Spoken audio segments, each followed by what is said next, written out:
show is not suitable for children, sensitive men, or insecure women. Can you trust somebody that doesn't take care of their kids? I don't trust no man on earth that does not take care of their children. What's the biggest red flag in a relationship? Low effort and not being honest. Most of the time, you would think that a bad financial mistake would be spending money on clothes or vacation or like spending money on women. My worst financial mistake was buying a home. Like a king, give me my crown. Game time. Game time. Appreciate y'all.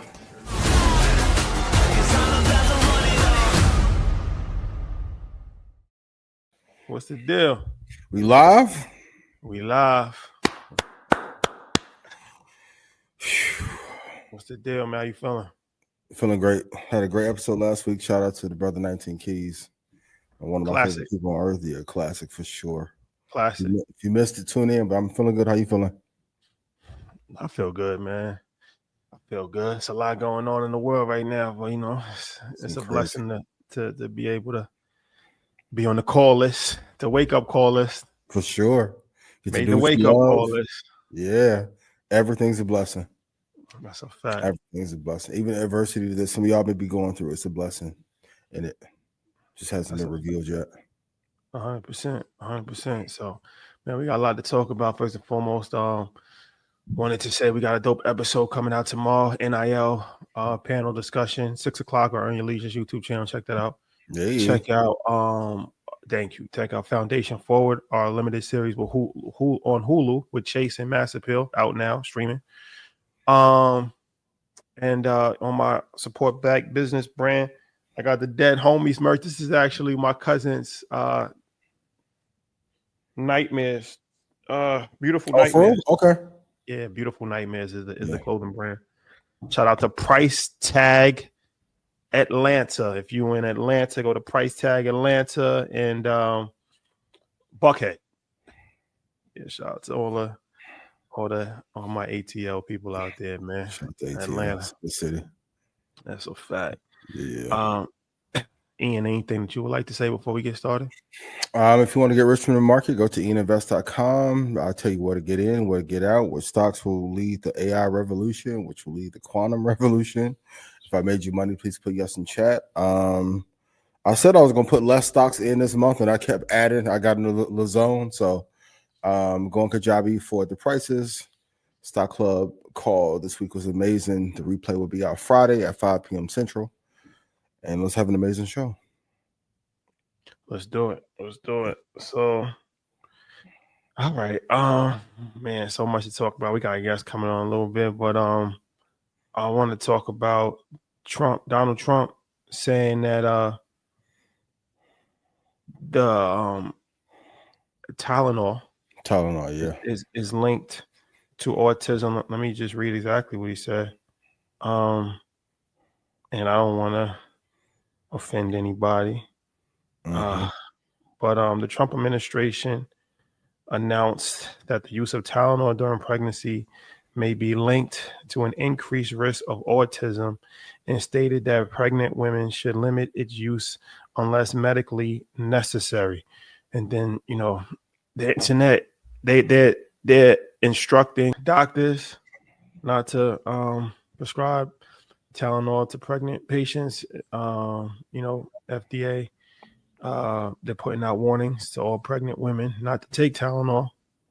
And wasn't that on a warning label before? I said something in the comments, and I actually took my comment down because I didn't feel like going through it. It's not worth it. Protect your peace, my brother. It's definitely not worth it. But I would assume that taking Tylenol while you're pregnant is not helpful. I would assume that. Now, I've never been pregnant. I don't know what pregnant women go through as far as their body is concerned. It's not my job to tell somebody what to do. I just would assume taking a drug, because Tylenol is a drug. Yep.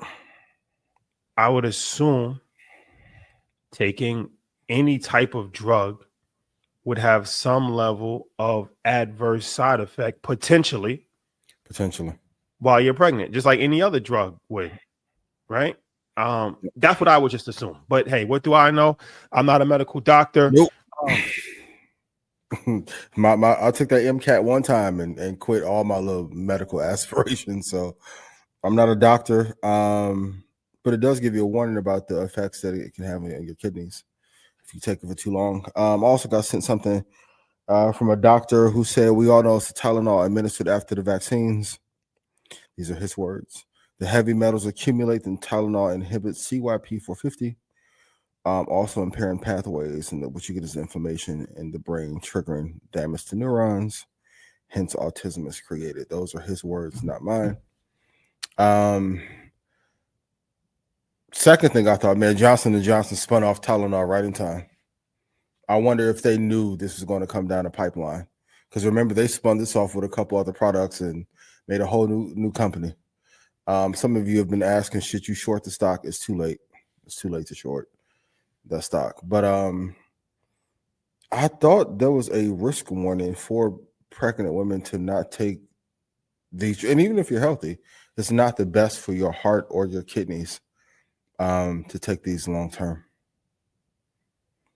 Yeah, I just assumed that.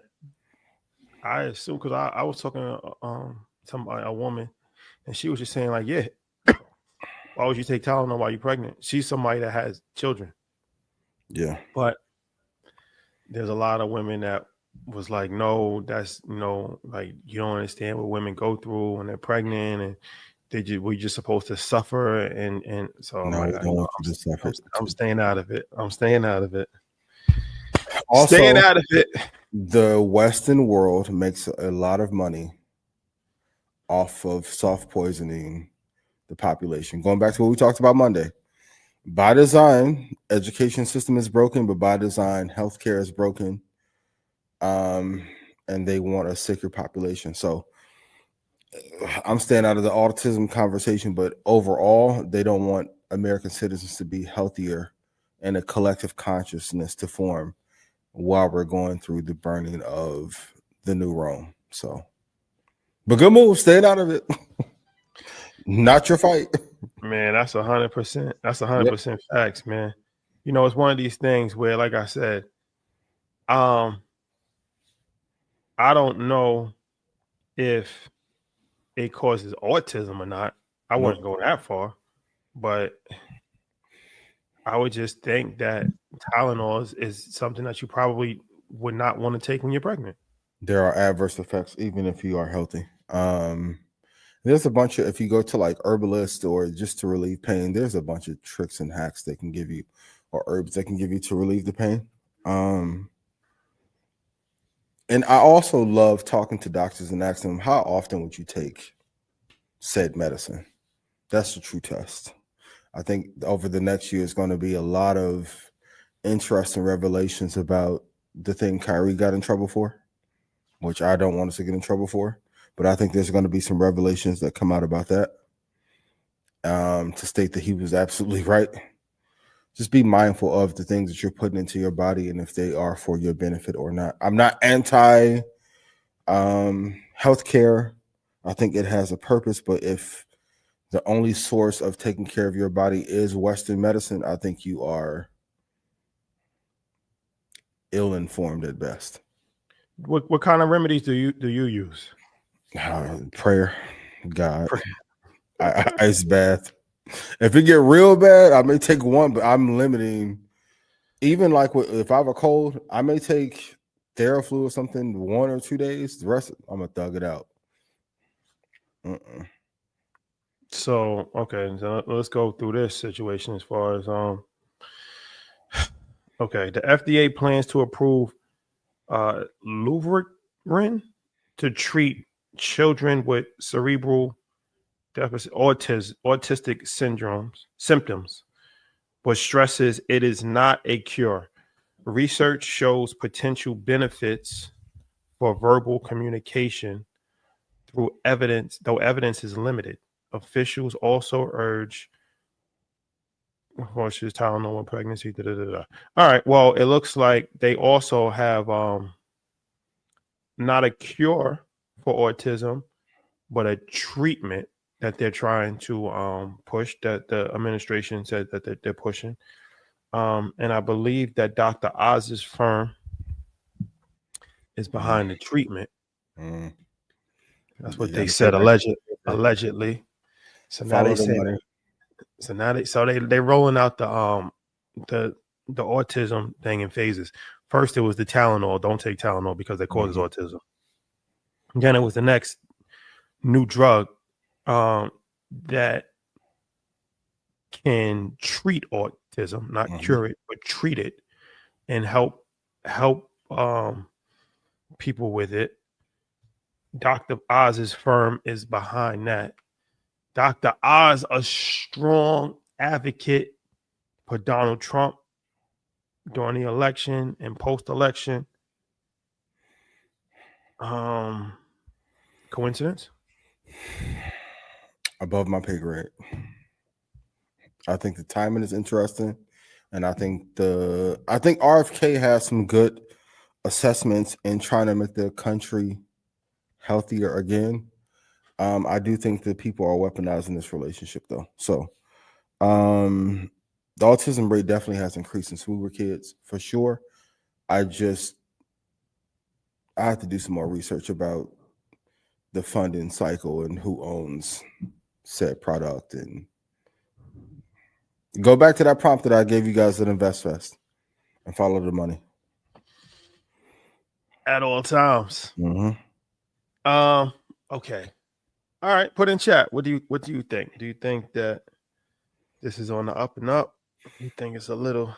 That's a good way to start a trouble in business and in your personal. What you think?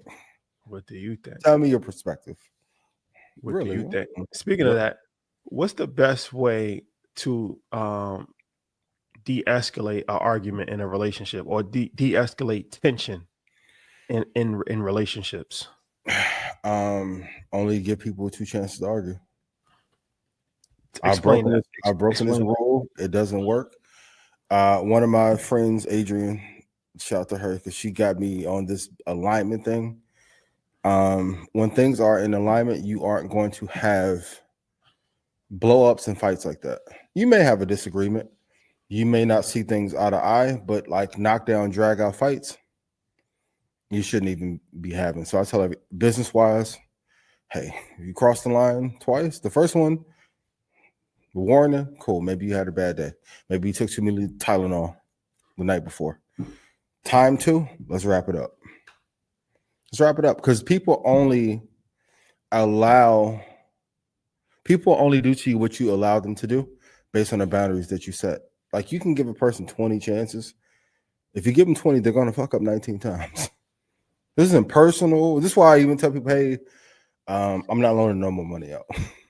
Experience has never been good. You never get the money back. It's never enough. You could have done more. Well, based on what you have, you should. How about this? I won't give anything other than to Xander. So for me personally, I try and lead with, hey, I'm going to be loving. I'm going to hear anything you have to say. But once we get to that second argument, we're going to wrap it up. Some of y'all may say it's not healthy. Protect my peace and boundaries. So, and it's worked pretty well for me thus far. What about you? I agree. I feel like any relationship that you have to resort to that level of communication is already broken. It's already broken. And we're adults. Like, if you won't let your kid act in a certain way in public, at school, in church, at the mosque, on the playground, why as an adult are you allowed to behave that way? For what? Some of y'all be like, I hate the way Trump acting. Y'all act like Trump in y'all relationships. Fake news. No, wrap it up. You gotta go. Find another 1 or 3. Cow play. Move. Wrap it up. In business, it makes no sense to work your whole life to build something, then to be around people that cause you strife. Not saying you can't have a conflict. But it doesn't have to be a knockdown, drag out fight. Even when Todd and I have conversations, he's like, hey, I need you to move faster on this. What do you think about that? Okay, cool. It's not, like the Dame Dash, not to pick on Dame, because I love Dame, but that approach does not work. Does not work. Do you think opposites attract? Yes, but I don't know if they stay together long term. Hmm. I think you can have a strong flame in the beginning. Like the best relationships that I see, they are morally aligned, spiritually aligned. In terms of integrity, they are a lot alike. When people are too different, you may have a strong flame, but it burns out really fast. Yeah, 100%. So that's the psychology between this thing of like opposites attract. Opposites do attract 100%, but like you said, they're not compatible. Mm-mm. There's a difference between attraction and compatibility. So Talk about it. opposites attract 100%. So okay, what does that mean? If somebody is a super introvert, right, they're going to attract a super extrovert because the energy bounces off of each other. Yep. Whereas it's going to be awkward to be with somebody that's an extreme introvert. If you're an introvert, who's going to talk? Or if you're an extreme extrovert, then y'all going to try to outdo each other every chance that you get, and it's just going to be a shit show. So that's why you'll see somebody that's quiet with somebody that's loud, and you be like, okay, well, opposites attract. Now, this is the nuanced part of it. It attracts in the beginning, but then you start to grow a high level of resentment for that person because you're so opposite of that. At first, you start to see what it inspired to be on a certain level. Like, damn, I wish I could be this way. But then after a while, you start to really have dislike for the person because they're annoying, because that's not who you actually are as a person. It goes against your core values. So I think the key in my relationship philosophy, you preaching, is to be slightly off-centered. So what I mean by that is, like, you don't want to go too far extreme, but you don't want somebody exactly the same as you either. Yeah. Because that somebody that's that middle, somebody in that middle. That's the sweet spot. That is a compatibility that, okay, this is something that we can actually work on. That's just my philosophy. But hey, these are life lessons and life gems that matter a hell of a lot, because the 5 people you hang around with will dictate everything in your life. And you also have to be mindful when those opposites are, like you said, too different. There's some jealousy that can be built up. Like, I even had someone that I dated because she would do all this extra shit and pictures and stuff, but you're here and you do so much less on social media. I'm like, well, why would you even think that? I'm like, no, I help more people. But even in the one little inkling of a subconscious thought being blurted out, told you how they really felt. So you learn along the way. Yeah. Yeah. Okay, let's play this clip about if food companies purposely create illness. The people involved in the drug companies and the insurance companies and the food industry all work together, and many of them own stock in each other's companies, and many of them are on the boards of each other's companies. It's a criminal enterprise, and here's how it works. There are many facets, but I'm going to give you one. They'll have this meeting, and I know because I was in the meetings 30 years ago. And the food industry says we are putting some ingredients in the food, some additives. And our chemists and scientists know that this one additive in a minute amount doesn't cause any problem. And this other additive in a minute amount really doesn't have any long-term negative effects. And this third additive in a minute amount really doesn't have any negative effects on a person if it's in food and they consume it. But our chemists have discovered that when you add all three at the same time, a new compound is formed. And now the person's going to have twitching in their legs. It's going to cause this shaking in their legs. And sometimes can take 3 to 5 to 7 years before it starts developing, because it affects the nerves and so forth. So this is how the conversation goes. So the food companies will say, so what we're going to do is we're going to start putting it in the food. knowing that 7 or 8 or 9 years from now, there's going to be hundreds of thousands or millions of people with this leg shimmering, shaking issue that are going to want a treatment. We should call it something. I know, we'll call it restless leg syndrome. So when restless leg syndrome comes out 7 or 8 years from now, you guys, the drug companies, should have a drug approved and ready to go. And you'll make a zillion dollars. Okay, so and then the drug companies say, yeah, we're going to do this. So they start working on the drug knowing that there's going to be this epidemic down the road. That's why magically when there's this epidemic of psoriasis that's everywhere, or diabetes, or hypertension, or restless leg syndrome, or irritable bowel syndrome, or all these new diseases that didn't exist 50 years ago, but everyone's got it. There's words I can't even pronounce where if you're taking a drug and you're having, twitching, take this other drug. When I was a kid, nobody walked around and did this.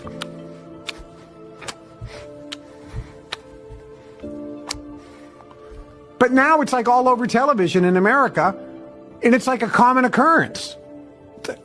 Are you kidding me? And it's caused by a drug or what's in the food. And you know what their solution is? Take another drug.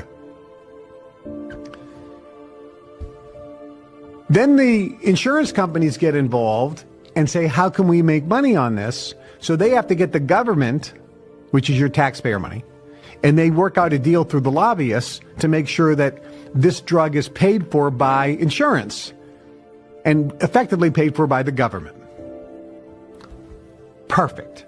Because remember, the government pays for Medicare and Medicaid in America. In other countries, it's very similar. So they work together on this, and this happens all the time.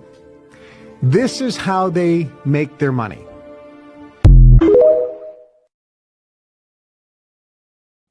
Okay. What do you think about that? For sure. Oh my God. This is blackout. Not get canceled. I do think for a long period of time, probably like post 1980, or whenever the TV dinners got popular, that started that era.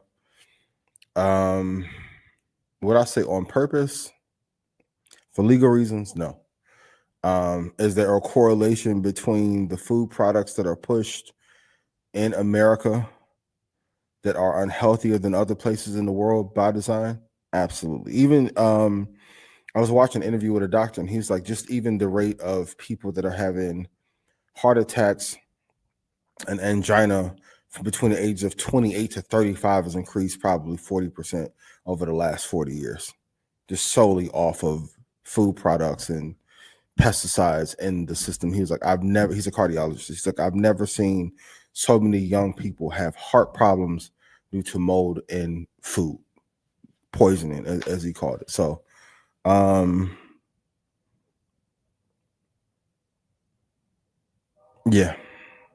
I definitely think that there is a correlation. Would I say they're doing it on purpose? No. Is there a higher power at play that maybe has some incentive or given incentive to dumb down the population? For sure. And then also, tech and food are the two things that have destroyed our collective consciousness more than anything. Food has turned into a tech product. Oh, did you see that they can get the vaccine inside of lettuce and tomatoes now? What vaccine? Allegedly. What vaccine? I don't know. I forgot. Took some Tylenol last night. Was tired.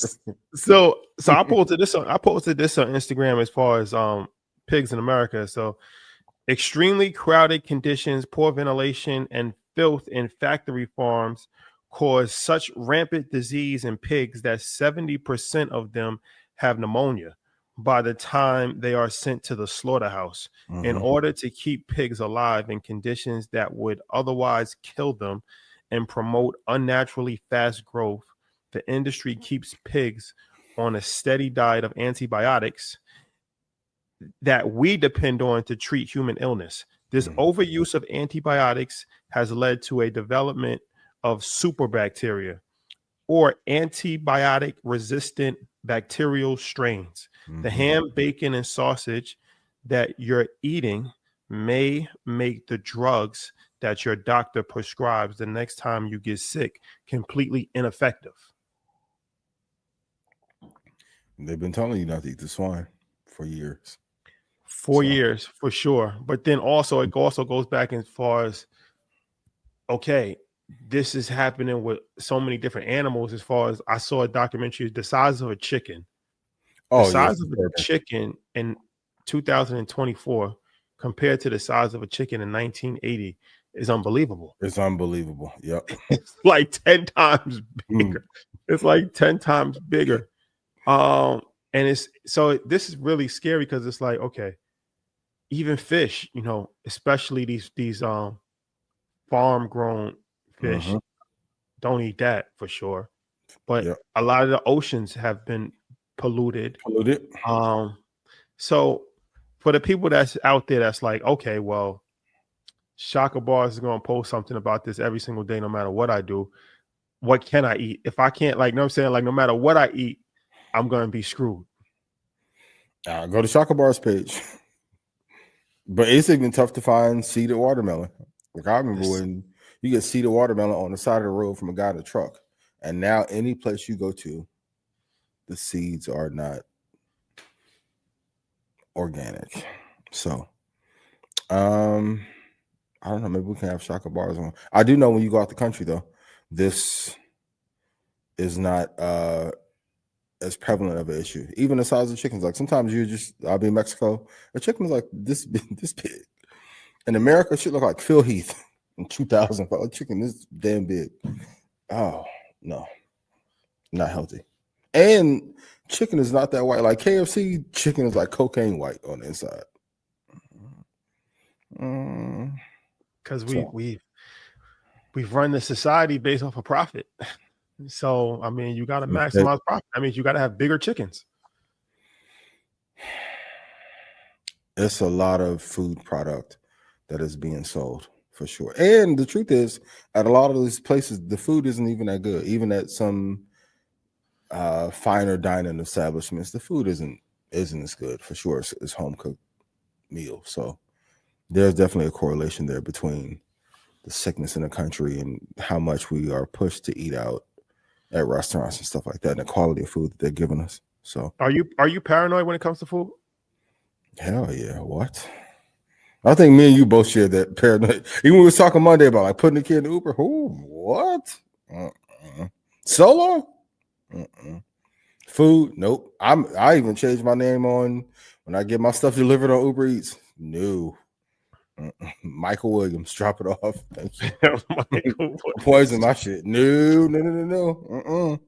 How healthy is paranoia? Because I'm a firm believer that you have to keep a healthy level of paranoia at all times. Some people say that's toxic. Anyone that tells you that you should not be a paranoid, especially being a successful Black man in this country, is trying to set you up for success. Any person who's ever crossed me has told me you are too worried about somebody crossing you. I'm like, you. I know. I tell people all the time, I mastered the hardest market, futures market, in the history of American commerce. And you think I can't pick up on patterns in people? I can see the envy, the delusion. I can see the fake loyalty to get close, to get your own thing. Part of study of markets is studying people. That's why I always go to the character of the founder, a character of the CEO. Jensen had that one little misnomer. He signed that girl breast. He'd been on track ever since. He made it one look. I get it. The leather jacket, ooh, get him hot and bothered. He got back on track. Elon stayed off track for a long time. Look what got him. Get into it. Now you got to go apologize. The apology play that you hate. Elon go first. You who I thought of. I said Elon gonna do this shit again if him and Trump make up in 3 months. There's gonna be another issue. So yeah, of course you got to be paranoid.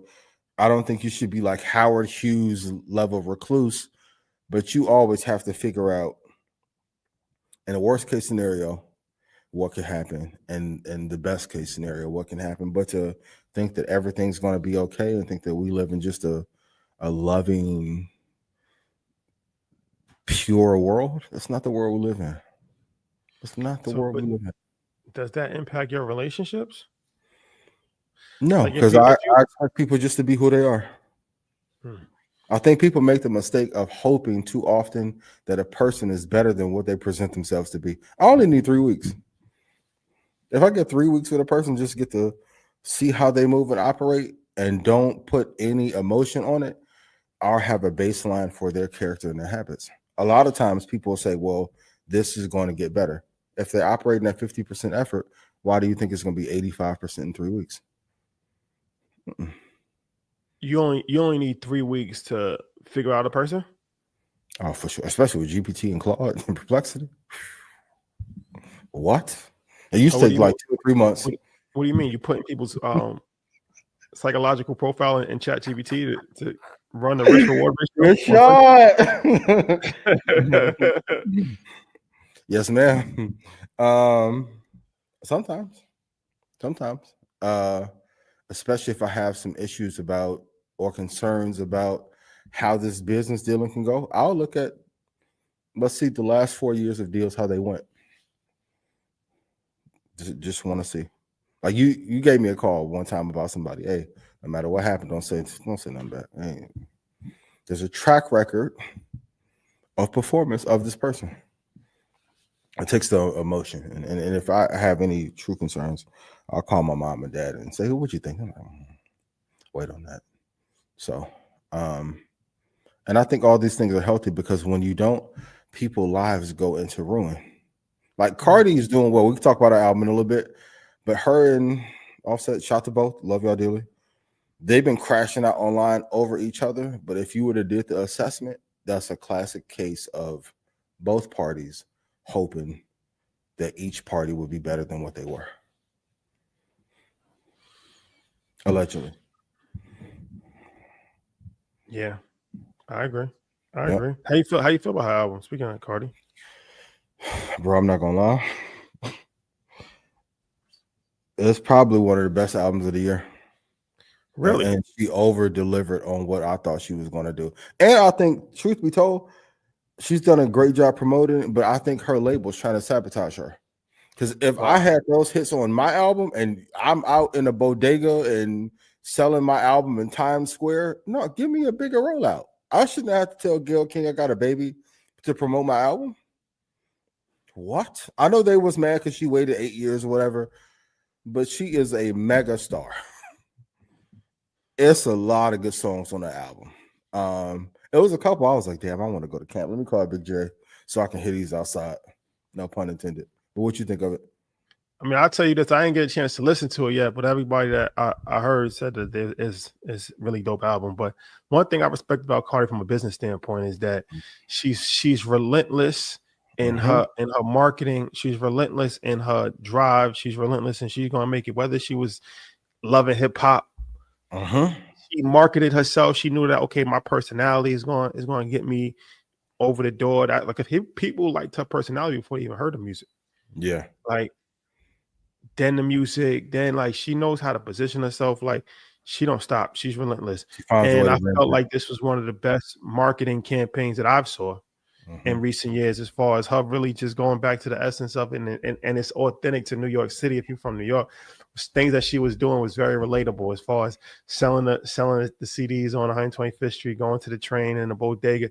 That is reminiscent of something that you probably could relate to on a certain level. So I just think that, aside from everything else, from a business standpoint, I thought that it was brilliant marketing, and it was a breath of fresh air, because everybody else is trying to play it cool. Everybody else trying to, you know, she went, you know what she did? She went like black and white. Like, you know, there was a time when everybody was doing the high. All right, when Hype Williams came out, when Hype Williams was doing the $1 million videos, right? Hype Williams was doing the $1 million videos for everybody. Shout out to Hype. And that was the thing, right? You had Biggie in the boat driving backwards with Puff, and the Hate Me Now video and all of that, right? And then what happens?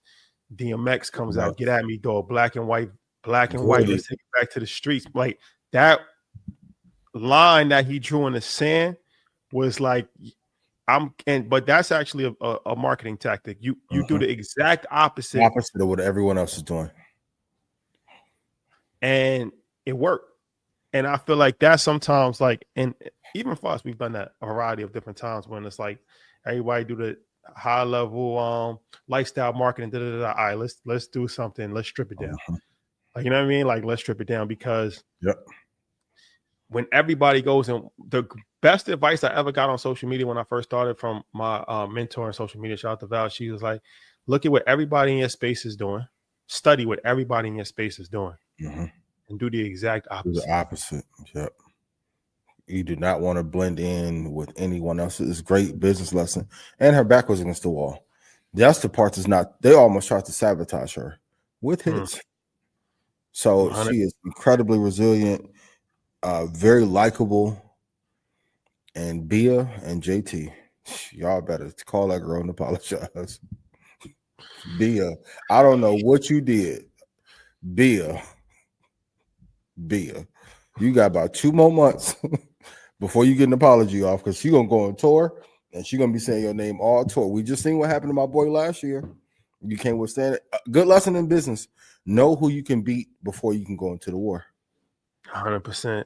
Every battle is not worth fighting. A lot of y'all be trying to do that. Yo, I'm a diss to get on thing in podcasting and in business. A lot of careers get ruined that way. So 100%. 100%. All right. Well, yeah. Shout out to Cardi B. Shout out to the whole Barty gang. Okay. But we do have a guest. So we're gonna bring our guest up if we can. Troy, can we bring him up? There he goes. What's up, my brother? Yo. My dogs, what's going on, brothers? What's the deal? It's all good, man. I want to, of course, number one, appreciate y'all for having me on, man. I love, of course, you guys' show. Been watching especially since, of course, I found Ian. A big fan of y'all, and of course, I'm happy to be here today. Thank you, man. Can you move up a little bit? I think your voice is. Yeah. Richie Fontane.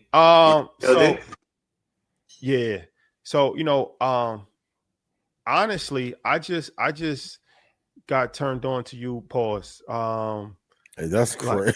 Hey, it's too early for this. Jesus Christ! What? Hey, yo, nah. That's Oh my God! Sorry, I'm gonna be mature. I'm grown. Strike that from the record. But yeah, I just found your content probably like 2 months ago. You had a video that we put on this show about going to Africa, and so then I start going down the rabbit hole of like all of your content. So it's interesting because how I look at it is like you're a comedic philosopher. Is that a fair assessment? Man, I appreciate the hell out of that, man. Thank you a lot. I'm not new to what I'm saying as far as the kind of content I'm making. I'm not new to it specifically, but I am new to it, of course, as to how I'm, of course, putting it out. So I've been trying, inside of myself, trying to figure out exactly how to show myself to the world when it comes to what I'm trying to say. So a comedic philosopher, I feel I'm about to go put that shit on my business card, actually, to make sure that from here on out, that's what I go by. Yeah. Nah. You've been putting out a lot of great content, and like I said, for me, it's interesting because I'm a historian. I like to watch, documentaries and stuff like that. So the way that you curate your content is extremely, it's really great because it's comedy, but it's historical facts, and then it's intriguing. So yeah, long story short, appreciate you for coming on the show, man. I'm looking forward to this conversation. Likewise. All right, so there's a lot to talk about in the world, and like I said, I like your perspective. I like how you deliver the message. So I want to get your thoughts on some trending topics. We can have like a group discussion. So the first thing is what do you say to people that say, okay, if you focus too much on race, it's going to bog you down, and that's not a pathway forward. Let it go, or like don't not even let it go. Don't focus on. That's not even fair to be stated specifically to Black people. When race was literally created, they created race. White wasn't even a thing when they got here. They were Europeans. They weren't like, well, hey, what are you? Oh, I'm white. That wasn't what I'm from Russia, I'm from Germany, etc. These are Europeans. And they created the term white when they got here, and then they literally made it illegal to be another color. So to the idea that, oh, you guys are all just hooked up on race, all of it is about race. Credit is about race. Housing is about race. College is about race. Health insurance is about race. The police literally are incentivized to go after race. And right now, the Supreme Court just told Mexicans nationwide, hey, if I think you one of them, they just think you one of them. It's always about race. It's literally never not about race. So the idea that someone can tell me, especially when they're the race that does not have to worry about all these things, that I need not worry about it, no, it's disingenuous, and it's not something I'm ever willing to stand and listen to. I know you talked about this, but why do you think there was so much pushback on Druski's brilliant NASCAR skit? Brilliant too. First things first, in my opinion, like I said, a lot of them didn't even know that was Druski. Mm-hmm. So I think that was like, oh, this is a black man, what the hell kind of thing. But white people do not like to be told reality. They do not want to hear something or see something that is real for them in their real lives if there's just any kind of negativity.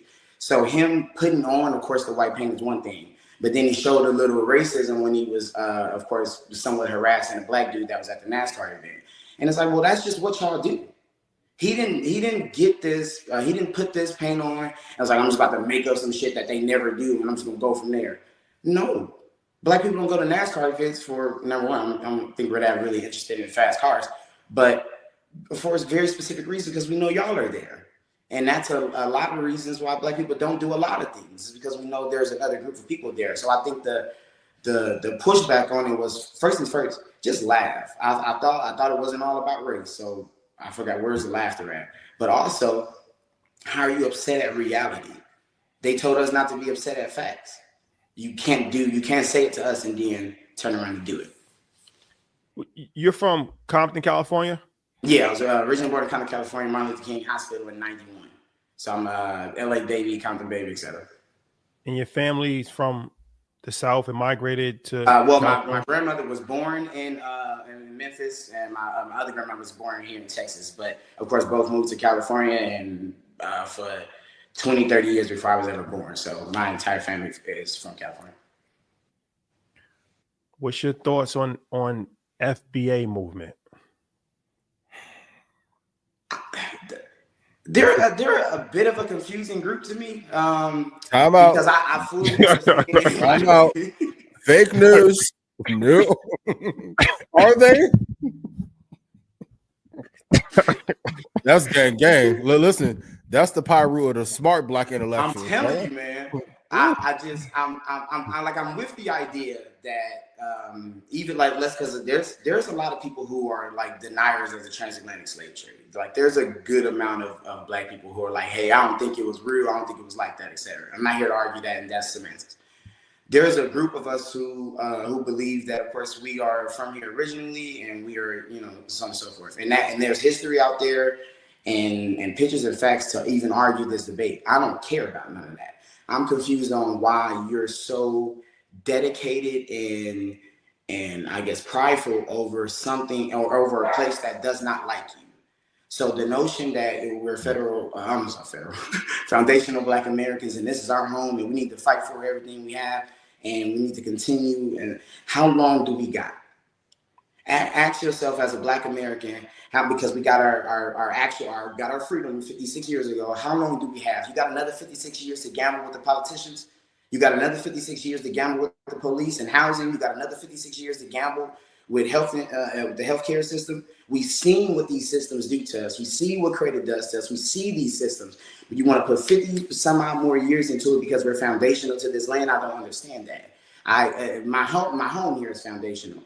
If a white man or white men walk in here and just start doing whatever the fuck they want, I'm not gonna stay around trying to fight them. So I understand. I agree. I'm with them to the notion that no one should be able to just run you off from your home. But look at your home. I feel, if I could just chime in, I feel it's a nuanced conversation because I do feel the foundational Black American is a good title. Because if we're honest, African American is not really the best. It's not the best title because we have a different culture than our family in Africa.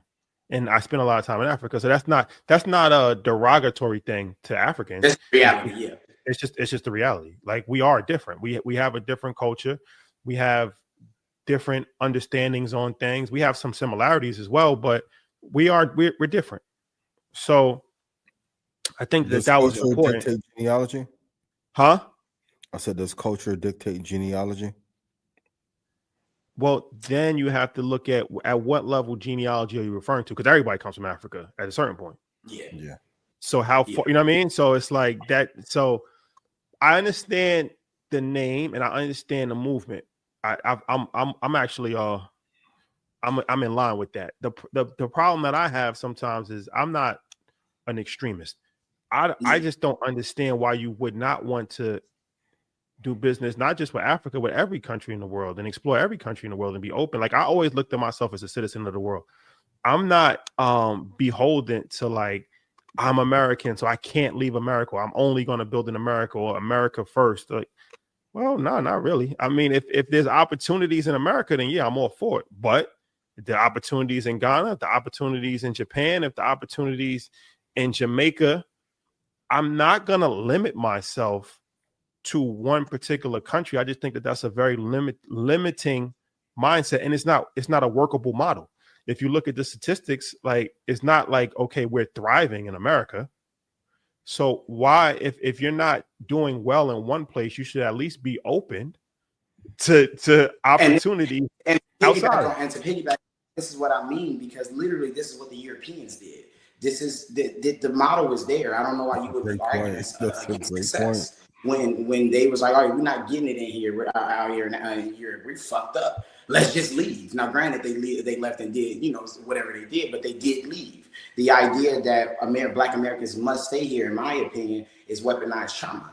We are of the idea that, okay, my great grandmother was here, my great grandmother was here. I know our ancestors admitted through slavery. I have to be as strong as them. I have to be strong. I have to be strong for my family. I got to make it here. And not only do I need to make it here, I need to thrive, because that's a nod to my ancestors, who I know didn't have the opportunities to do this. In my opinion, my ancestors would not tell me to stay here. My ancestors, if they were in a goddamn cage, would not say, hey, man, we barely got out of this cage, but y'all need to, don't leave it. Like, that don't make sense to me. I believe if my great grandmother was literally born into slavery, she would be like, hey, don't come over here. They got slaves. So it's this notion that we must, like, we have to. It's the only way to do it is right here. I think we've been misled. Not necessarily about who did it, but I do believe we've been misled. I think comedians have always been truth tellers and kind of awaken things in society. What is your passion for this information? Because you're the only one in your era I see doing it. But what is that drive and passion to share these kind of conversations come from for you? Is it your family? Is it upbringing? Is it just you're tired of the way things are going in the country? Or what's the inspiration behind it?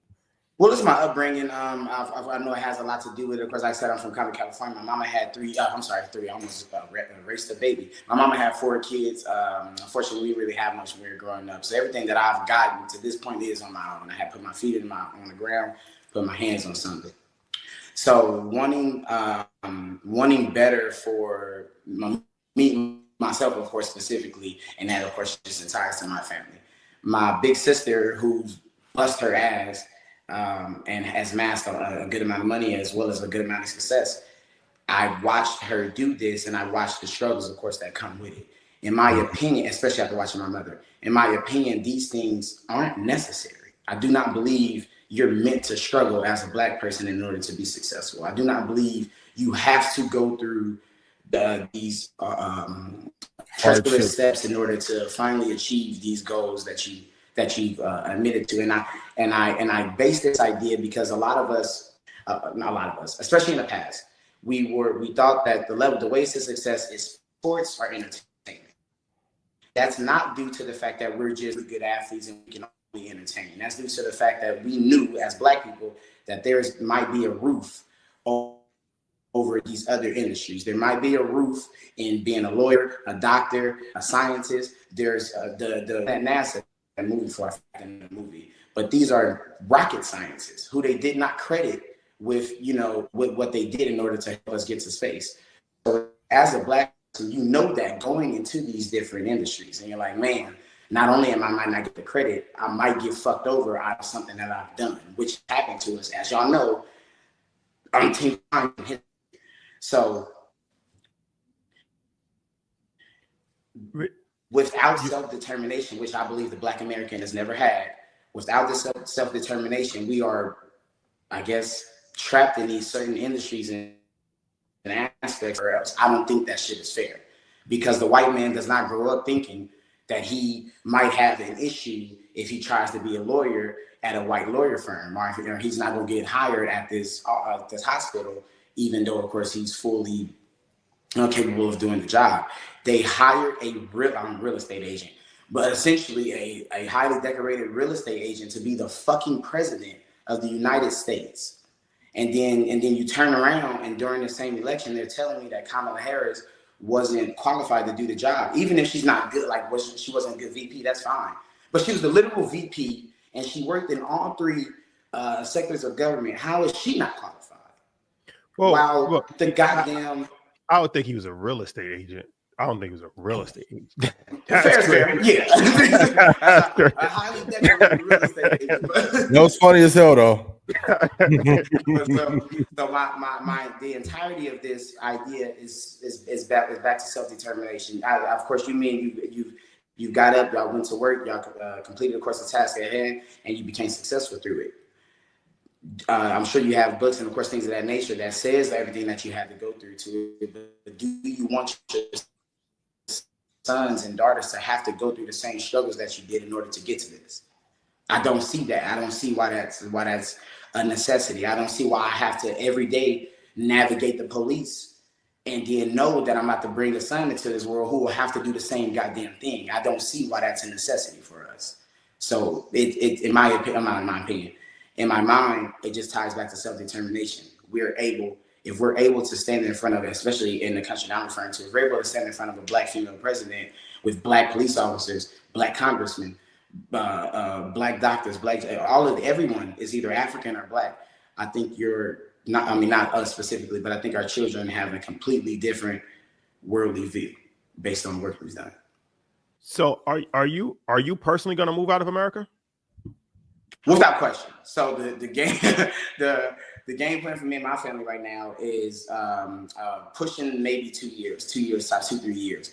I think that is a little late in my opinion, but 2-3 years tops. All of my assets will be liquidated and they'll be in another country. I don't see the reason that, especially when I realize what they did to the housing market, I don't see why I need to try to kill my goddamn self to buy a house. I don't see it. And you've already thought this through, your family, whatever. Like you've already you are 100% leaving America. 100%. It's not like I almost said something weird. I'm an American. I said I was born and come to California. I love my land. I love the success that I've, of course, created here for myself, et cetera, et cetera. The prices never go back down. I've never seen a home price drop. Now, of course, they drop, but I've never seen a home price drop. They don't drop the prices of groceries. The cereal doesn't go back down. Chips don't go back down. Shoes don't go back down. None of this shit goes back down. So either you adjust, aka make more money, or you just, of course, cascade into a life of normality. And these are both things that I don't want to do. I'm not trying. I want money. I want to make money. You picked your country already? It's between. So I'm thinking South America. If I go by myself, or just my family, I'm thinking South America or South Africa. We've already done. I've already done like home pricing, schools. What it would look like, of course, to get fully. That's interesting because South Africa is economically run by white people. Understanding things I know, shit I know. Shit, I know.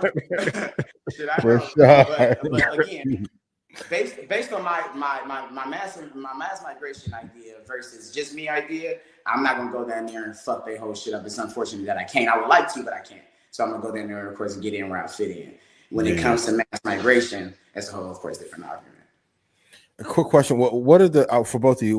For those who are watching tonight? What's the average cost to move to Africa? And then for you, how did you talk your family into, hey, we need to, because that's the biggest conversation I have in my family, and others that I've talked to that want to leave. It's like, well, my family is here and I know that they won't go. Nana won't go, or mom and dad won't go. How did you have the conversation to kind of convince them that it's time to make that move? I almost said, unfortunately for me, my mother passed away in 2013, so I don't have the biggest immediate family.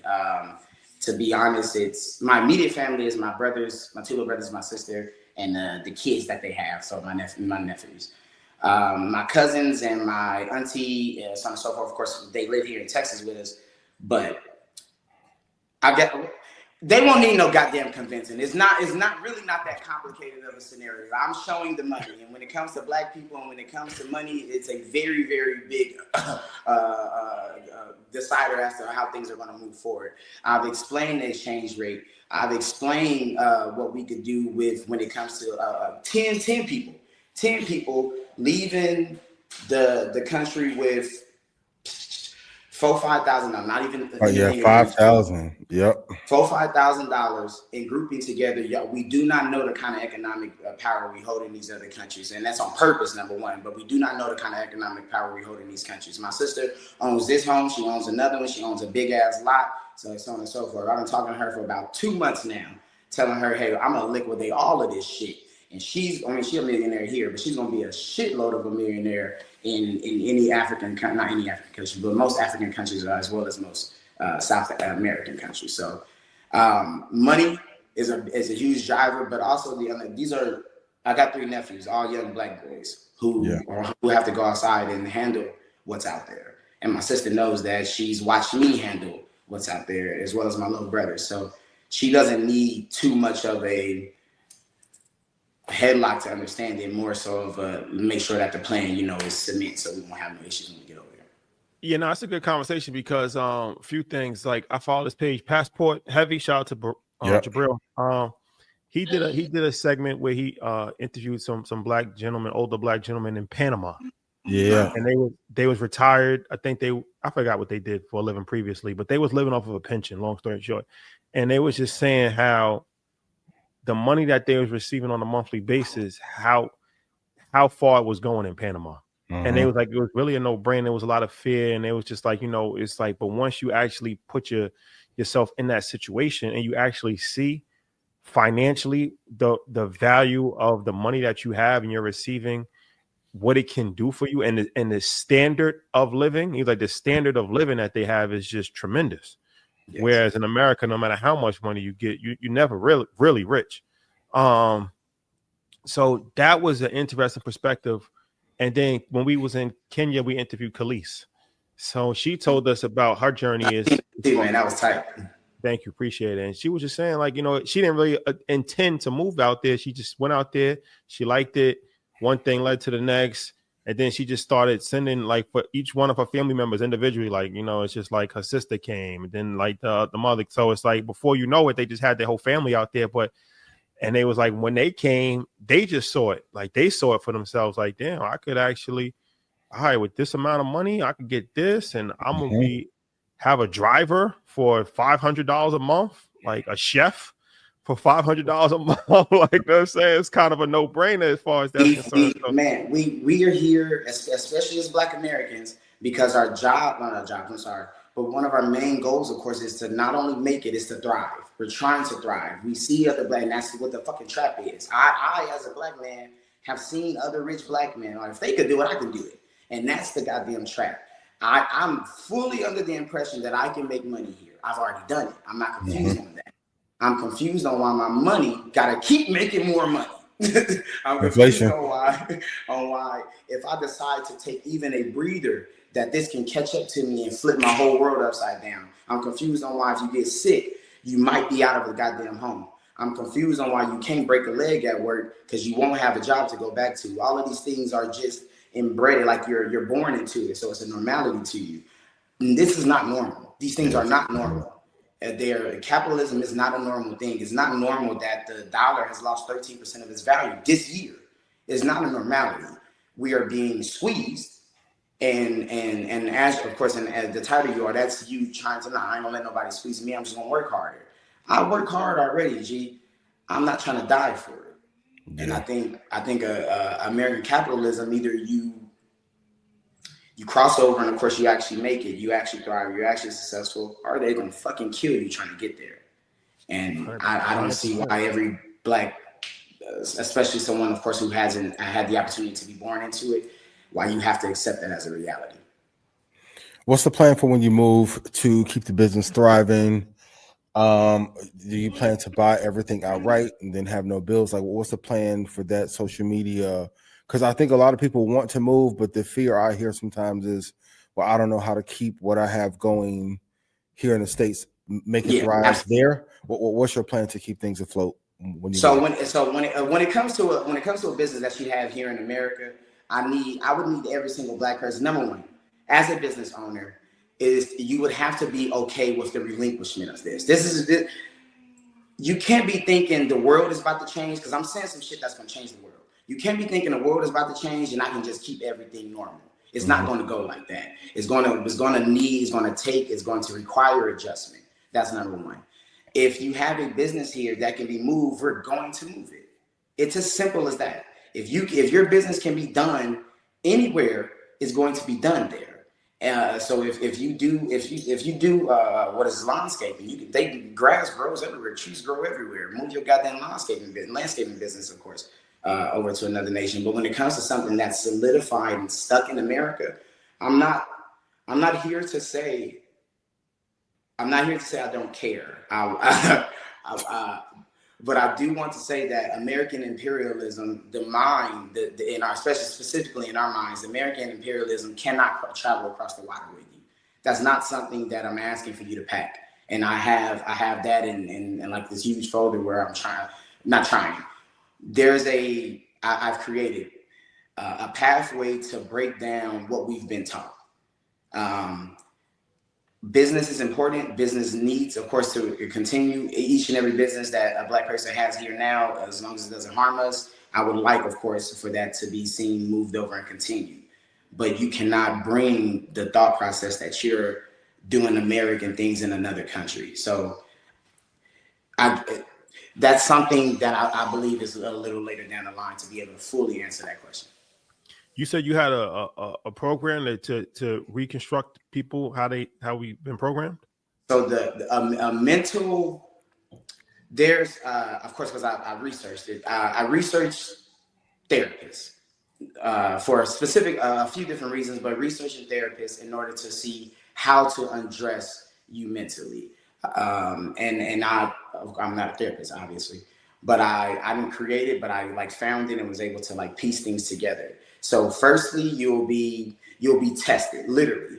Everyone will have to, of course, sign up. You're going to sign up for the migration. We're going to send you this big badass pamphlet, letting you know everything, letting you know what you got to do, letting you know how it goes. And then you have to be tested inside of this. These tests, it's completely, this is going to actually random ass questions that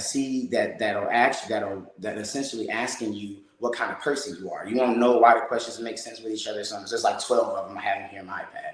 You won't know why the questions are being asked. You don't know what, of course, it is. It's like a subconscious thing.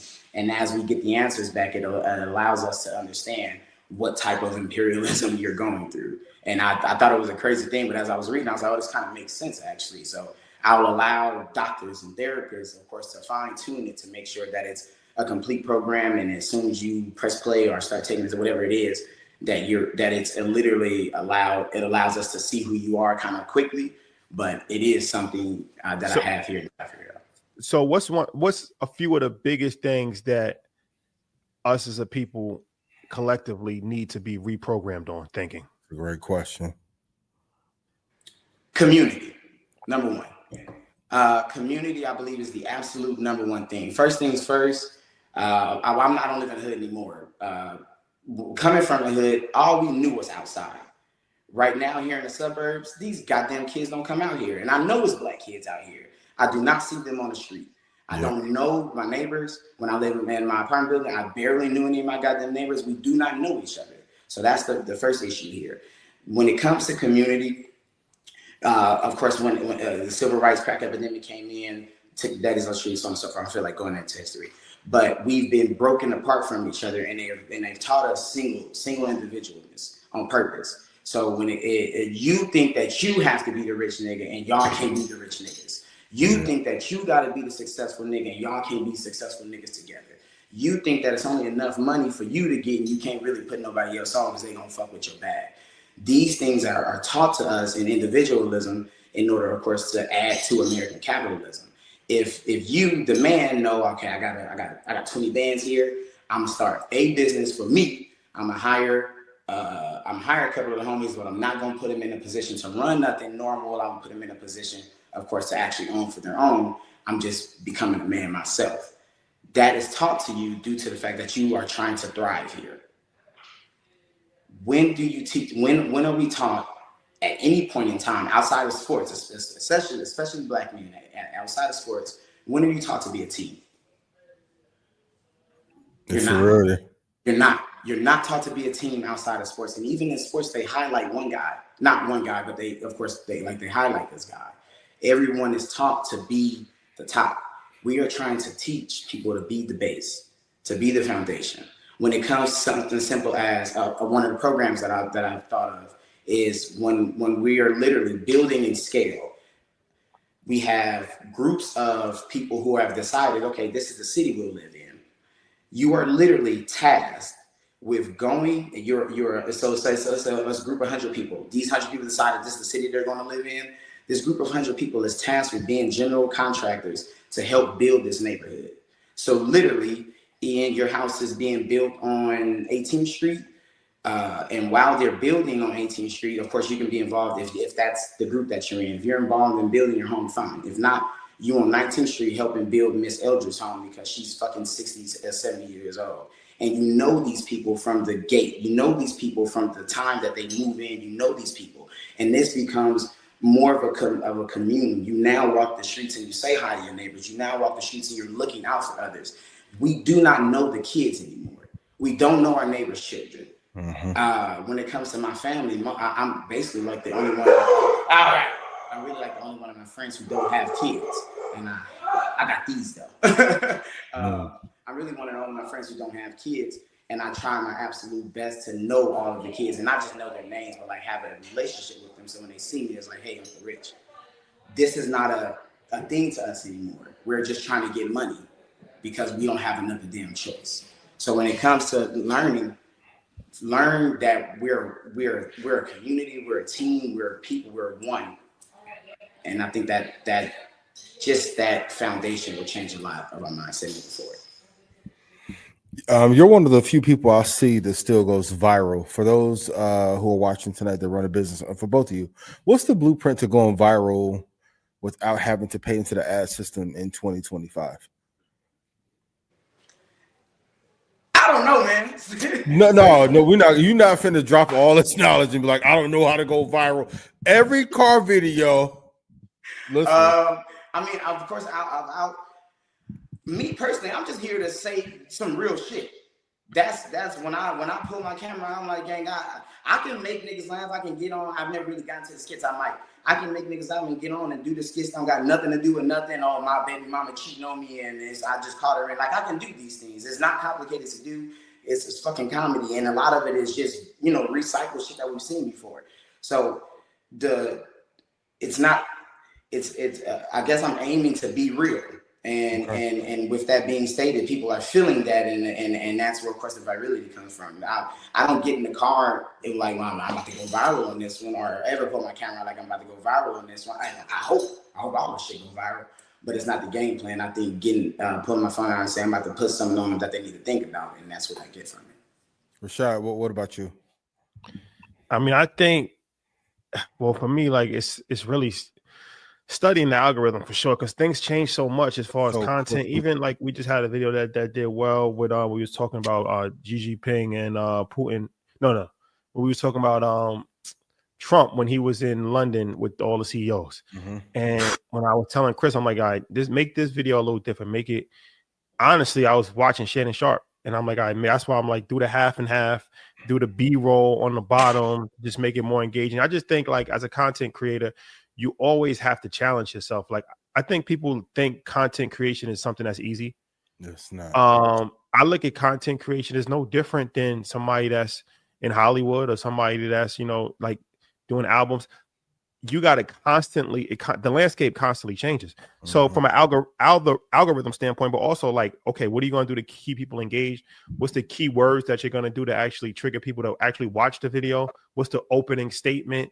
Like, even when I watch your videos, like you go in and out, like it's like I watch stuff because I'm a content creator. So I'm watching, like, it's not like you just sitting in front of a camera with no back. Like you got the green screen. You're going to switch to a different, okay, this is what this is referring to. This is what this is referring to. If you make a point, you're going to go in, you're going to go out. Like, you know what I'm saying? Like stuff like that. I think just really studying the landscape, taking it serious, because if you're a content creator, right? Like, and you're doing this, like, this is either your job or you want it to be your job, or it's a part-time job. Those are the three things. If you're serious about content creation, it's your current job, you want it to potentially be your job, or it's a part-time job for you. So if you're doing it at that level, I think that there's no shortcut to any level of success. You really gotta take time, and there's no school for it right now. So the studying really comes from online, looking at what other people are doing, studying what's working, what's not working, looking. That's why, like, for me, I'm not one of these people that don't follow people. Like, even when I saw your clip, I posted it, I hit you. Like, I'm on Instagram, I'm looking, I'm seeing what's in my feed, what's in my algorithm. Like, oh damn, like that's dope. I gotta catch up. I gotta add some things. Like, you can't be too prideful to see what other people are doing, what's working, what's not working. Like, just being creative. Like, I really think that there's not one particular recipe for that. It's and that's something that people probably, they don't want to hear that. They want to hear the the 3 steps to go viral. But it's like, man, it takes a lot of time to be successful. And I know, like I said, people don't look at social media as like success, because it's been minimized to be like, oh, you're just an influencer. We talked about that before, as far as words diminishing people. But no, these are people that have tremendous world influence, and you don't get that world influence by luck. Hey man, that's facts. That's facts. It takes a lot. That's my theory. But Richie, man, thank you for coming on. I appreciate it. Anything you want to leave the audience with? Anything you got going on? How can they follow you? The whole shindig. Okay, well, let me say that too, because of course, like I said it online, but I want to make sure I think I've said it on purpose. I know what I'm saying sounds crazy. It sounds somewhat out of the box. But number one, Marcus Garvey didn't wake up like, hey, never mind, y'all, this shit ain't gonna work. Of course I wasn't there. Nobody told Marcus Garvey it wouldn't work. All of these things. When you wake up and something hits you, it just hits you. I've done the research for this, OG. I'm telling you, the only thing that would stop us is us not believing in it. And the notion that I was like, oh, what if, because I dealt with a girl who said that too. So what if Namibia said they don't want us? I went and did backup countries. Like, as crazy as that sounds, I went and did backup countries. This is the best one by far, but I went and did this work for us. 10, 12 million jobs. And I mean this, an entire maritime division to control the world, an entire EV division that will be taken. We can take over the entire EV division. I've done this research for it. Green. Explain it before explain. Let's back up. I don't. Maybe somebody didn't see the video. Explain your philosophy of the mass exodus of Black Americans to Namibia. I believe that we only need really $1 trillion total. I went and did the math. 35 plus million Black Americans in a mass exodus to southwestern country in Africa, Namibia. This land holds a little under 3 million total people. They're using about 6% of their land total. That means, of course, there's a lot of barren land in order for development. Their president, a black female, a black woman, black female African woman, is not only active, but she's looking for to garner outside investment. She wants to build her country up. As I stated, of course, there's only about 3 million people. It's because of the Germans. We don't got to get into that, but I say it's about a total of 3 million people. The reason that their GDP is about 15 total billions because there's not a lot of people there. If Black Americans, I believe we're like $1.8 trillion added to the GDP every year. That immediately moves Namibia into top 20 African country when it comes to the top 10 African country when it comes to their GDP. We have the access to the ocean, of course, which provides strong trade. This is a coastal country. There's no arguing with other countries when it comes to trade. We build the boats there. We send it out right then and there. Namibia has every single resource we would need in their land to control, to take, not only, of course, to start our own EV line, but to take over the EV industry completely. Namibia has every single resource it needs to create green steel and eco glass. These are things that people haven't heard of because I went and researched the fact that this country can be a net zero country. And I mean this, it can be completely green. Your kids will never know what gas smells like. They have it there, it can be done. They're simply not cultivating because they don't have enough people. Namibia does not know what they know what natural disasters are, but as far as a typhoon, a huge earthquake, any of these things, this doesn't happen in this country. I researched, of course, Pan-Africanism. They don't just hate Black Americans just because we Black Americans. That's not how they are. In fact, they kind of like us, and they have a very, very young population, and a lot of them like us. They're kind of influenced by Americans. We're not going to run into like, oh, get those. I mean, we will. I'm sure. But nonetheless, not as far as, of course, a general basis. I went and researched so far, my dogs, I went and researched so much that I started trying to figure out why it wouldn't work. Like I literally typed in, why can't this happen? Why won't this work? And I can't find the things that can stop us. I know who to ask for the money. And if they say no, I know who else to ask for the money. And if they say no, I know who else to ask for the money. And then if they say no, there's a fourth option. It's just, it will take a little longer. There's never been a project in human history where 1 million people are working simultaneously at one time ever. I've researched, we can build literal metropolitan cities in a year. And this sounds crazy, yeah. You've never seen 1 million people doing anything at one time. There are 35 plus, and this is just, like I said, I'm keeping it clean free. There are 35 plus million Black Americans here. There's not, at any day of the week, any black person can tell me there isn't at least 1 million niggas who need a better job, at least. You can't convince me of that. We can create these cities in a year. And that's me talking about Chicago. I'm thinking of like we building the biggest cities we can find here in America. We can do this inside of a year. So to think we can, especially when it comes to 3D printing, which I researched, and I researched like 15 companies who have them, and I researched the leaders in 3D printing as well. We can build these buildings in weeks. We can build these neighborhoods in weeks. We can build these cities in months. These things I'm losing my words. These things aren't impossible. They're simply not done. So I've made this video back in May, and since May, my nigga, my entire iPad folder here, I gotta see, you might see it here. It says, with the flag there, it says Namibia forever. I got 6 different tabs here full of whatever you think you can come up with. And I do mean whatever you think you can come up with. There's not a question that I'm trying to leave on the table because I got to talk to their president about it.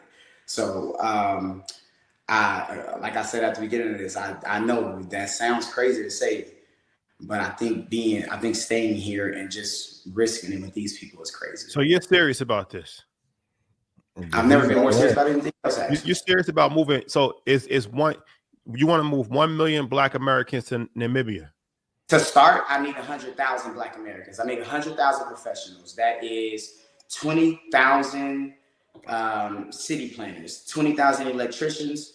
Was it 20,000 cigarettes, 20,000 electricians, master electricians, 10,000 plumbers, so on and so forth, and then the rest is just general contracting. I need 100,000 people. I need them for 6 months. And after that, then we'll have a full digital scale of what the entire country will look like. You'll be able to see it online. Of course, I'll need professionals for that as well. You'll be able to see it online. You'll be able to pick your city. You'll be able to pick what y'all, so on and so forth. You'll be able to now choose your future. And then when we, of course, create the sector for you to have a job, that's when you come over. And of course, you start your new life. So the question would be, why aren't you moving to Namibia? One, my sister's not ready to go yet. Number one. Number two, I'm not actually. When I said South Africa, solely based on the fact that, of course, it's more built up. Simply that. If I'm going to go and without the mass exodus, then I want to be in the best possible situation, of course, for me and my family. That's the totality of it. When it comes to moving to Namibia, I don't have an issue with it. I just want to be in the best possible situation. When it comes to, of course, to the mass exodus, we make the best possible situation. And that's, of course, where I'm coming from. That's honest. Yeah. I got it. Okay. What's the thing that we can do to support to help this become a reality and make some headway on this? This was one of them, man. As I said, I really appreciate y'all for having me on here. So this was one of them. This is gonna be huge for me. I'm gonna swing. Look who I was talking to, nigga. Y'all know I'm real. But on top of that, I actually got to make some content today because I need to be a little more transparent. I don't want to seem like I have it figured out because I fucking don't. I'm saying something that's never been done before, and it won't be done again. So I don't want to come across as if I have it figured out. I just figured out a lot of stuff. I need the team I'm referring to, the initial 100,000 people. I need to start making those, and I need to start with a website, which is something that I think I'm very, very close to. I really just want to be able to have a very small website that explains all these things that I'm saying, so I don't have to keep pulling out my iPad every time I need to speak to someone, as well as, of course, somewhere for you to leave your email address so we can keep you updated. And then I'll start moving forward from there. Once I break contact, and I'm pretty sure they're gonna think I'm weird because I've emailed these people a lot. But once I break contact with one of the official offices in Namibia, from that point on, of course, we'll have more progress. My brother, man, I appreciate you coming in. Like I said, tell the people your website, tell people the social media handles and all that. Will do, man. It is Richie Fontane, man. That is RCHIEFONTANE. Do not put an I in Fontane. It's not there. That is on IG, TikTok, Facebook, YouTube. My website, of course, is located on my IG. So just click the link. As soon as you get there, you'll be able to find me where you need to find me at. I got a show coming up here, Dallas, Texas, this Sunday. Yeah. 9/8. I'm in Baton Rouge, 10/10, and I am in Charlotte, North Carolina, 10/28. So I'll see the city soon. There you have it, ladies and gentlemen. All right, bro. All right. A good dude, Joe. Interesting conversation. Yeah. Sure. And it's much needed. It's much needed. Inflation. 100%. I was talking 100%. to a few people this weekend. I'm like, if we continue at this pace, I don't know, man. You blessed. I'm blessed. I'm like, I don't know if you're living check to check, how you even see a route out. It prices out everything. I'm telling you, man, that video of those guys in Panama was really eye-opening because it was just like, yo, bro, there's a lot of stuff is fear, right? It's like, you know, I can't leave America. I can't do that. I can't do this. I can't do that. But then he's like, yo, bro, I'm living off of, I don't know the exact number, but it was not a lot. It was like $3,000 a month, and it's low. And they living on the beach. Shout out to my guy Charles Clark. I went to IU with. He was telling me that for years. He was like, Panama's cheaper than Mexico. It's a lot. Yo, in Ghana, but you can get a personal chef, a butler, driver, all that for like $1,500 a month total, everything. Hey, hello. It's just different, bro. Like it's different. It's like we paying that for daycare in America, and that's on the low end for one kid. For one kid. Oh, yep. We got the clip. We got the clip. Let's put the clip up. Actually, they said, well, what do you think about the difference between Mexico and Panama? I say you can live as expensive or as cheap as Mexico, but what you don't have to worry about is currency exchange. That's the currency here. If you've been to Cancun, most of all the beachfront property in Cancun is all owned by hotels. You're not going to be able to see too much of that. I lived in Playa del Carmen for 2.5 years. Most of the beachfront there is all hotels and resorts. You can get somewhat of an ocean view, but they don't build anything over 6 stories in Playa del Carmen because they have a regulation. I lived at the JW oceanfront for $1,300 a month, and I walk at the front door, and as soon as you walk in the front door, you're looking at straight ocean. You at the JW? Yeah, I was living at JW. Yeah, I was living at the JW. He balling. I was living at the JW, and as soon as I open the front door, I'm looking at straight ocean, unobstructed view. You say $1,300? $1,300 a month, flat out. Look up the Ocean Club at the JW. I'm telling you for what I know. Nice. It's amazing for $1,300. They tried to get me in there for $18. What would you get in Miami for the? Oh my God! So wait. I did $5,000. Wait. So wait a minute. Because I am. Yeah, you get a dumpster. The first thing I did when I got the JW, they tried to get me in for $1,800. I said I'm not paying that. The realtor dropped it down to $13. I said, here's $2,600. I mean, everything in Panama is negotiable. Understand that. So that Miami, for the same property, you will pay $3,000 minimum. And I would say minimum, because to give a comparison of what the JW is. So if you went to one of the most premier hotels in Miami and had a residence in that place, like you could say, it's on par with, like, you know, it's kind of like the Ritz. It's kind of like that. And if you had a 1-bedroom in Miami Beach overlooking the ocean, I don't know what year you look, but in 2025, that's going to be a bare minimum of like 7. Like bare minimum. With that, here's the thing: what most people don't know about the JW, it has 11 restaurants in the building. It has 2 grocery stores inside, two small markets. It has nail salon, spa, gym. You ever seen those videos on the internet? It's like, can I come see your house? No. Can I come see how you live? There you have it. Mm-hmm. There you have it. That's the clip. Oceanfront views. Like them same little views y'all be seeing me go to Mexico, Panama. Ooh. Yeah. I mean, hey, you know, for me personally, I'm definitely going to establish residency, God willing, outside of America. Not necessarily leave America forever, because I like to move around. But I could definitely see myself 3 months, 5 months at a time, 4 months at a time. For sure. 100%. Other location. 100%. Before we leave, we got some topics that Elon Musk, dad. Come on. He got jammed up, I guess. So Elon Musk's father, Errol Musk, has been accused of sexually abusing 5 of his children and stepchildren, including stepdaughter that he shares a child with. That's crazy within itself. Yeah. Man, the world's richest man has found himself entangled in a family upheaval surrounding his 79-year-old father over 3 generations, and at times has tried. All right. Well, long story short, we don't got to go into the whole thing, but he's accused of sexual molestation. I mean, the stepdaughter has been probably one of the worst kept secrets. And Elon and his dad haven't been getting along for a long period of time. What were we gonna say? He was in a relationship with the stepdaughter, right? Allegedly, or I don't know if that was alleged. For legal reasons, we're gonna say allegedly.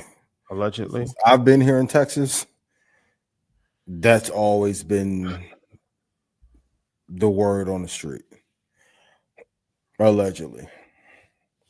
Abuse, and this is part of the reason why they say him and Elon have parted ways outside of the political disagreements. Because Errol likes to paint the picture, well, Elon was a Democrat at first, then he didn't really like Trump, but then he got cool with Trump, and then he cut me off. Some other stuff that may have happened in the family dynamic that have caused him to cut you off. So he has a kid with his stepdaughter. That I guess that's confirmed. According to reports. According to reports, he has a child with his stepdaughter. Mm-hmm. He has a child with his stepdaughter. Woody Allen did this too, right? I think so. Man, that's weird. That's pretty weird. I'm just trying to think how, okay, you're with the mother. The mother has a daughter. I'm trying to think in any circumstance. I'm trying to think if there is okay, let's say you are 60 years old and you marry a mother, she's 60, she has a daughter that's 40, right? You break up with the wife and go get the daughter. It's not as bad. That's not as bad.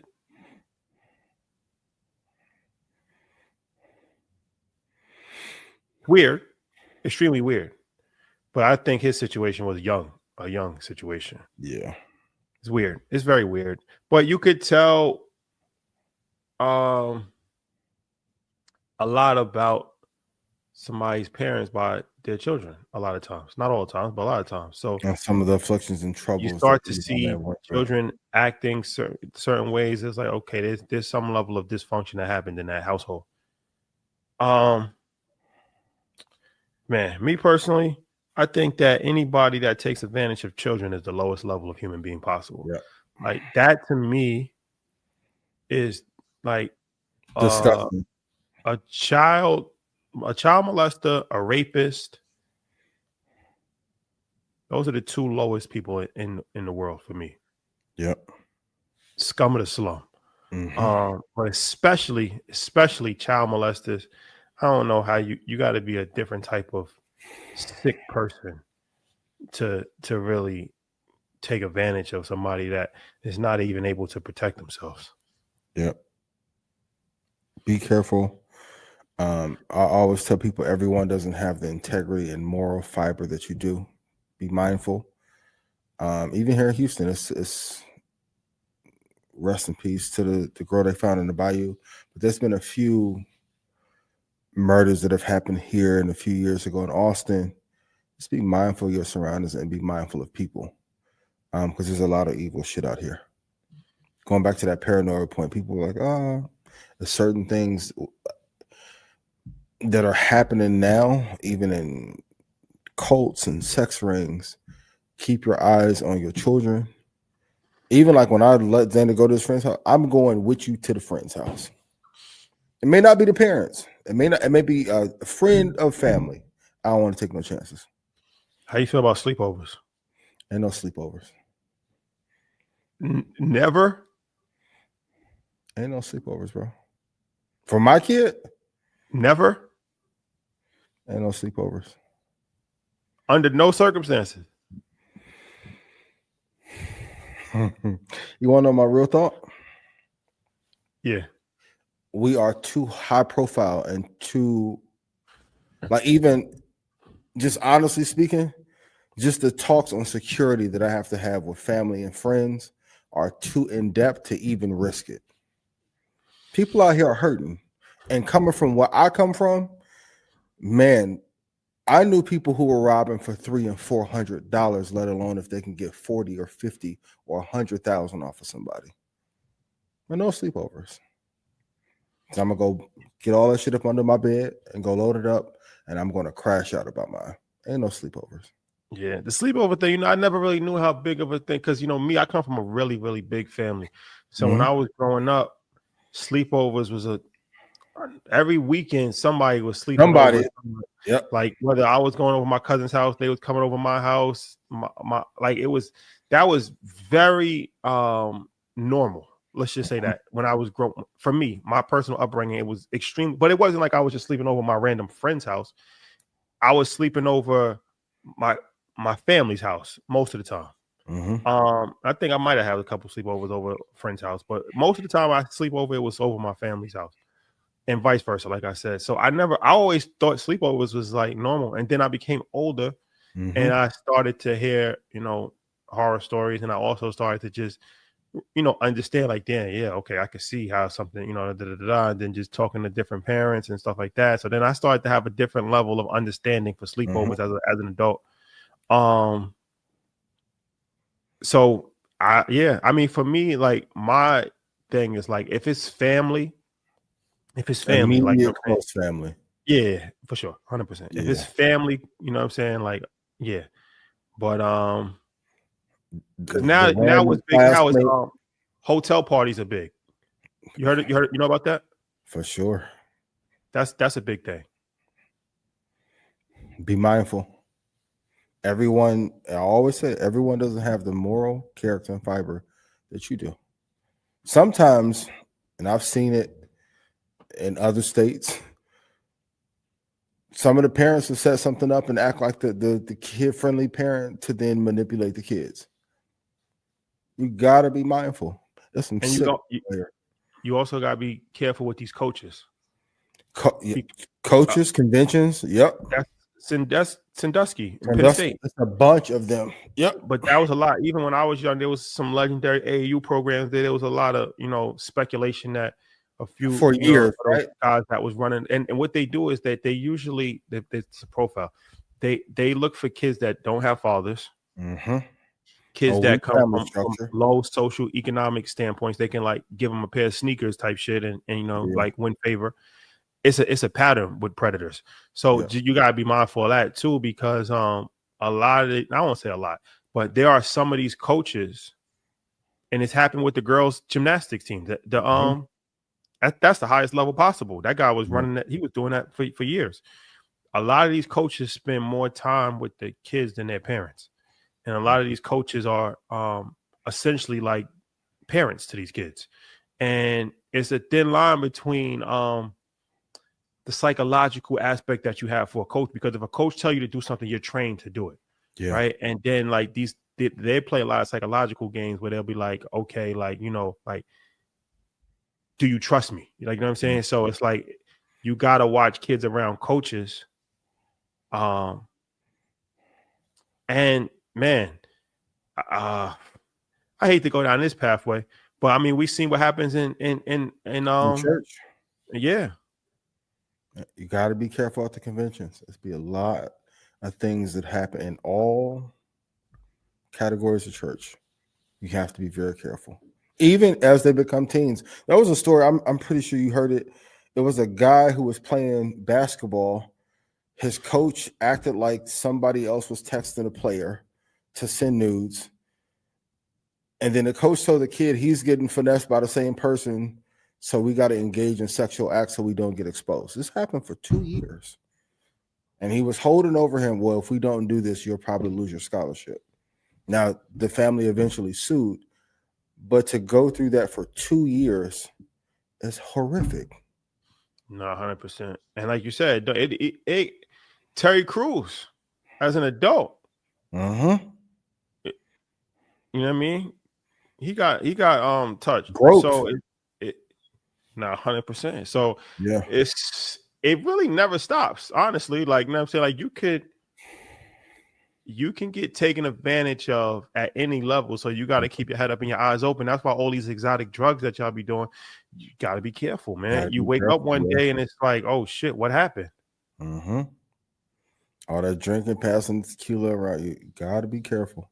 You got to be careful, man. Incredibly careful. So 100%. Yeah. All right. Well, yeah. Okay. Watch your kids. Watch yourself.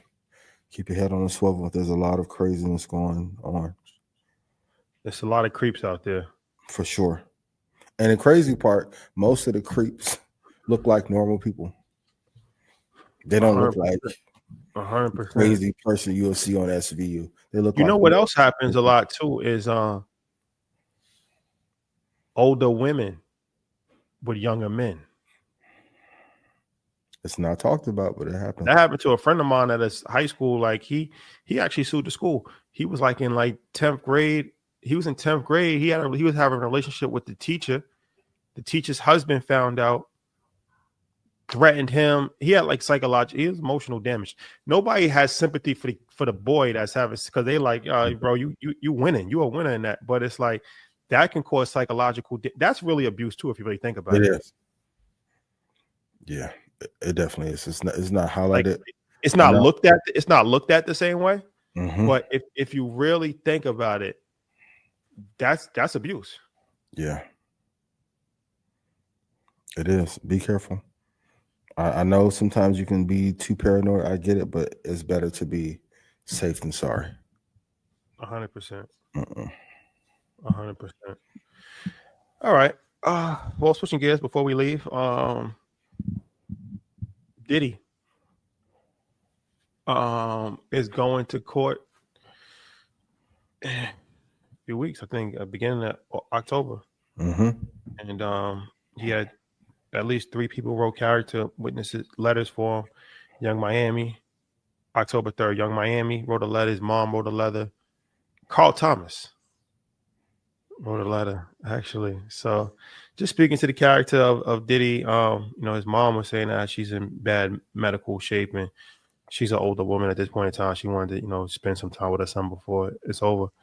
And, Young Miami just said he's not a menace to society, doesn't pose a threat. Carl Thomas actually said that he helped him out when his house flooded in Houston a few years ago. He was the first one. I remember that, yeah. Character. And normal guidelines for the crime that he's been committed usually is like 6 months in jail. And he's already served a year. The federal government is asking for 5 years. His lawyers are asking for less than that. He's been in what, for 2 years already? 1 year. 1 year some change. Yeah. So what do you think? I don't think they'll let him walk scot-free, but I don't think he's gonna get that much time. The interesting part about that case, I don't want to go down this rabbit hole, but I won't go down this rabbit hole. I think maybe he'll get 6 months, 8 months. In addition to what he had. I think 18 months. I think 18 months. He's already done a year. The federal system, they're going to knock times off. He'll be home by summer. I don't know that for a fact. Yeah, that's my assessment too. I think, best case scenario, he gets time served. If not, maybe around Easter. Worst case scenario, he'll be home by summer. That's just, I don't know. I could be wrong, but I don't see how you can give, if normal standards is 6 months. He has no criminal background. He doesn't have a criminal background. Never been convicted of a criminal charge. I don't see how you justify giving him 5 years for something that everybody else does 6 months for. I ain't gonna put that out into the universe, but there's some other information that needs to come out about another case that they keep suppressing. I know.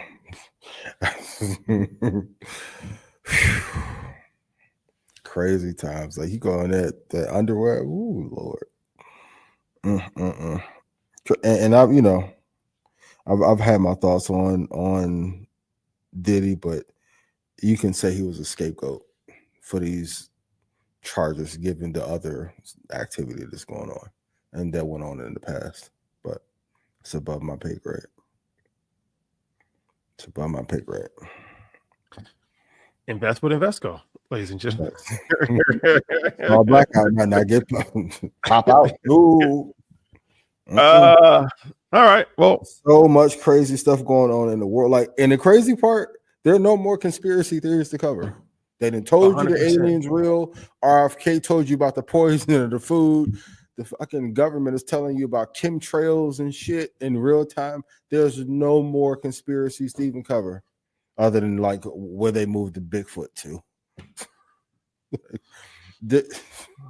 Everything's been uncovered damn near. All right, ladies and gentlemen, it's been real. We'll see you guys tomorrow, 6 o'clock.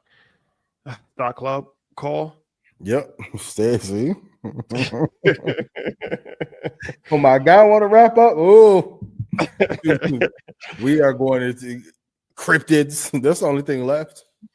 100%. Are the Anunnaki going to return and download more data to humans to make a tech super race? OpenAI trying to, or LLMs at large. It's very interesting times, but all the conspiracy theories we grew up, they're all on our face. 100%. 100%. All right, guys, it's been real. Peace.